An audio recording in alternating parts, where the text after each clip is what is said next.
जोहार साथियों, हम सब देख रहे हैं कि जो पहलगाम में जो घटना घटी उसके बाद सेना का पराक्रम का जो उदाहरण था सिंदूर, ऑपरेशन सिंदूर,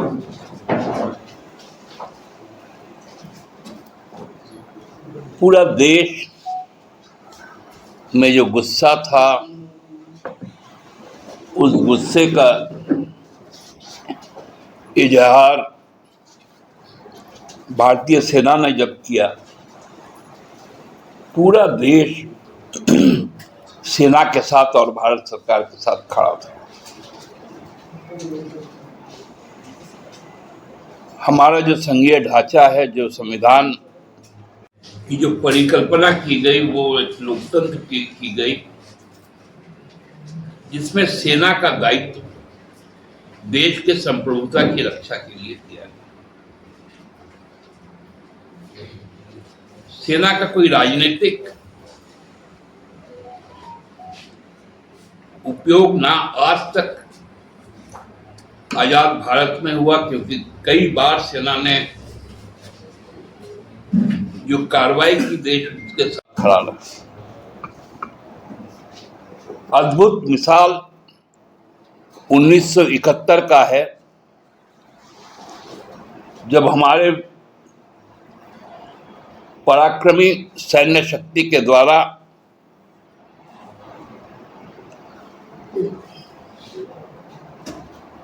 एक देश पाकिस्तान का 2 टुकड़ा कर दिया गया।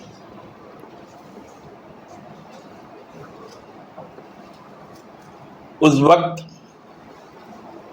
अमेरिका पाकिस्तान के साथ खड़ा था, उसका 7वां बेड़ा लड़ाई लड़ने को निकल पड़ा था,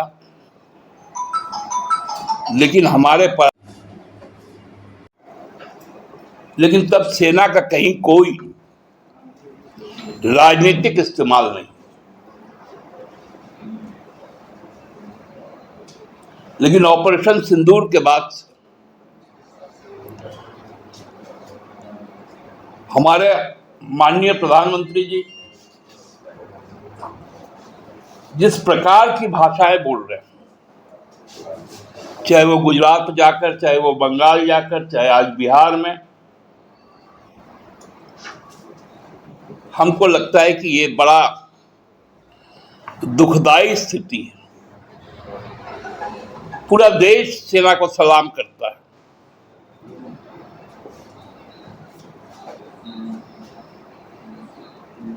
और प्रधानमंत्री जी अपने चुनावी भाषण में, राजनीतिक कार्यक्रम में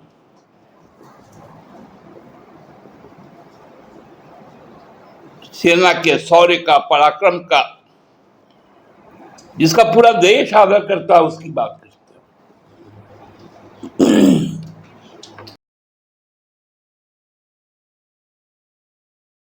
उनके विधायक और मंत्रीगण तो उससे भी आगे निकल जाते हैं।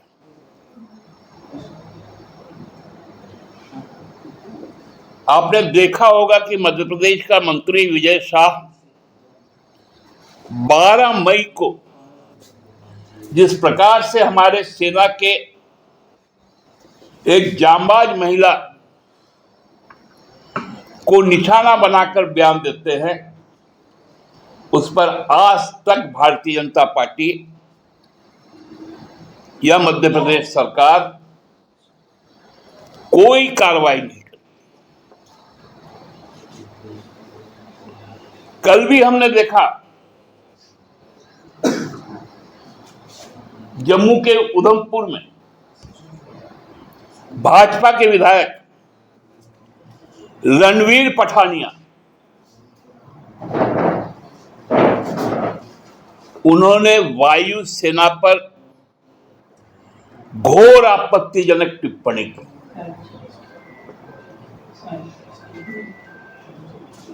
उन्होंने कहा कि हमारी वायुसेना नालायक है। हम बिना मतलब का उनको अपने सर आंखों पर बैठा के रखते। ये उनके बोल थे।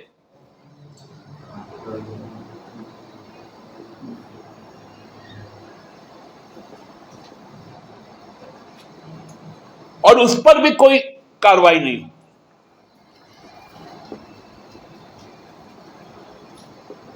कोई कहता है कि सेना नतमस्तक है प्रधानमंत्री के पैरों पर, कोई कार्रवाई नहीं।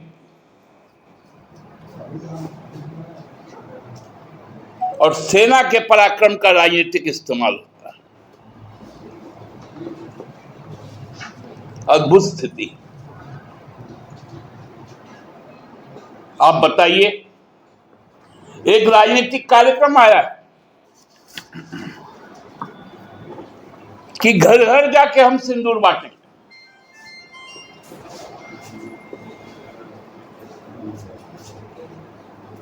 ये भारतीय महिलाओं के साथ सनातनी परंपरा के साथ ये कितना बड़ा प्रहसन है।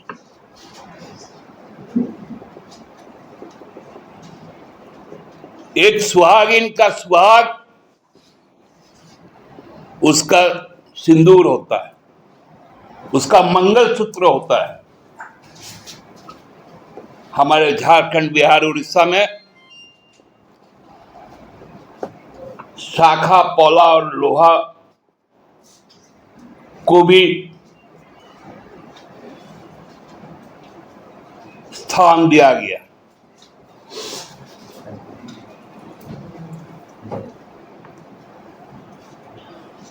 आप सोच सकते हैं कि कोई परपुरुष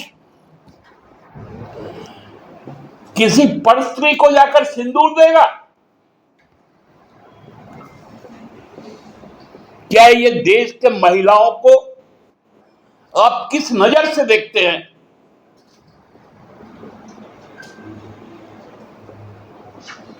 एक कहावत है अंग्रेजी में, चैरिटी बिगिंस एट होम।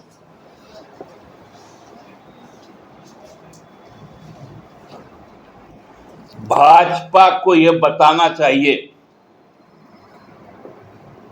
कि उनके नेता अपने घर के सिंदूर को क्यों बाहर रखते।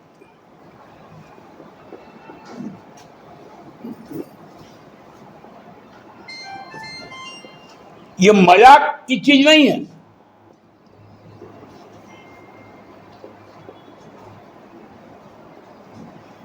कि सेना का नाम राजनीति में हो, उसके एक सफल कार्रवाई को इस प्रकार से पूरा परंपरा को तोड़ते हुए हर घर जाएंगे। मतलब हर धर्म के लोगों के पास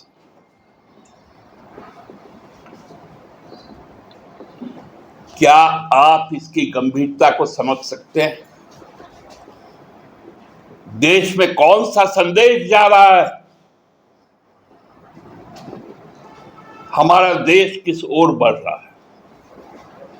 भयावह स्थिति।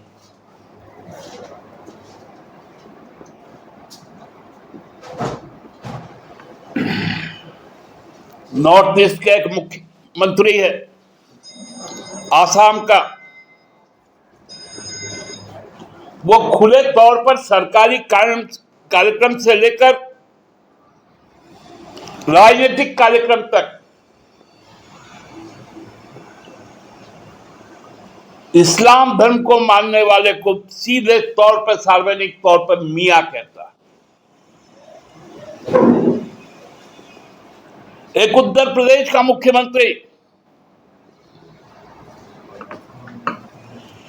पूरी तरह से मुसलमान पर आक्रमण करता है खुले तौर पर, और भाजपा चुप रहती है। और जब चुनाव का फायदा होगा तो प्रधानमंत्री जी विक्रम में जाकर बीएसएफ के शहीद जवान का नाम बोलते हैं जो मुसलमान।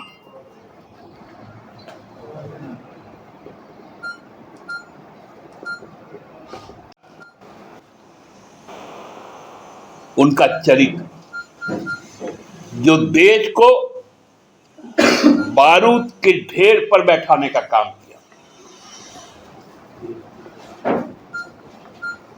देश को धर्म और जाति के नाम पर आग में धकेलने का काम कर रही है।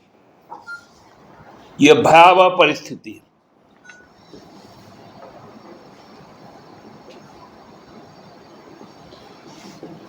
प्रधानमंत्री जी को बताना चाहिए कि गुजरात में सीमा पर शहीद कितने जवानों का शव तिरंगे में लिपट कर आया।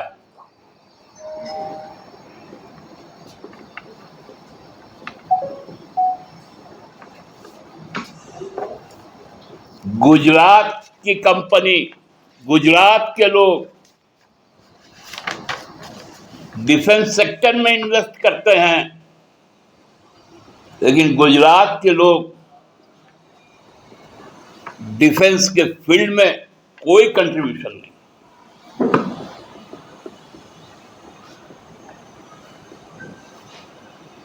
हम लोग हैं, संभाल लेंगे अपने देश को, हमारी सेना है, संभाल लेगा इस देश को। आप उनका राजनीतिक इस्तेमाल बंद कीजिए। और ये बार बार संयोग नहीं होता है पुलवामा जैसा, ये तो भाजपा का एक प्रयोग है जो हर बार इस तरह के पराक्रम को अपने फायदे के लिए, अपने राजनीतिक फायदे के लिए इस्तेमाल करती है। और मैं भाजपा के शीर्ष नेतृत्व से भी यह मांग करता हूं कि इस पर रोक लगाएं और अपने तमाम मंत्री, विधायक, सांसद, एक हरियाणा का सांसद है राज्यसभा में, कौन जागरणियाना क्या नाम है, उन्होंने भी सेना पर टिप्पणी,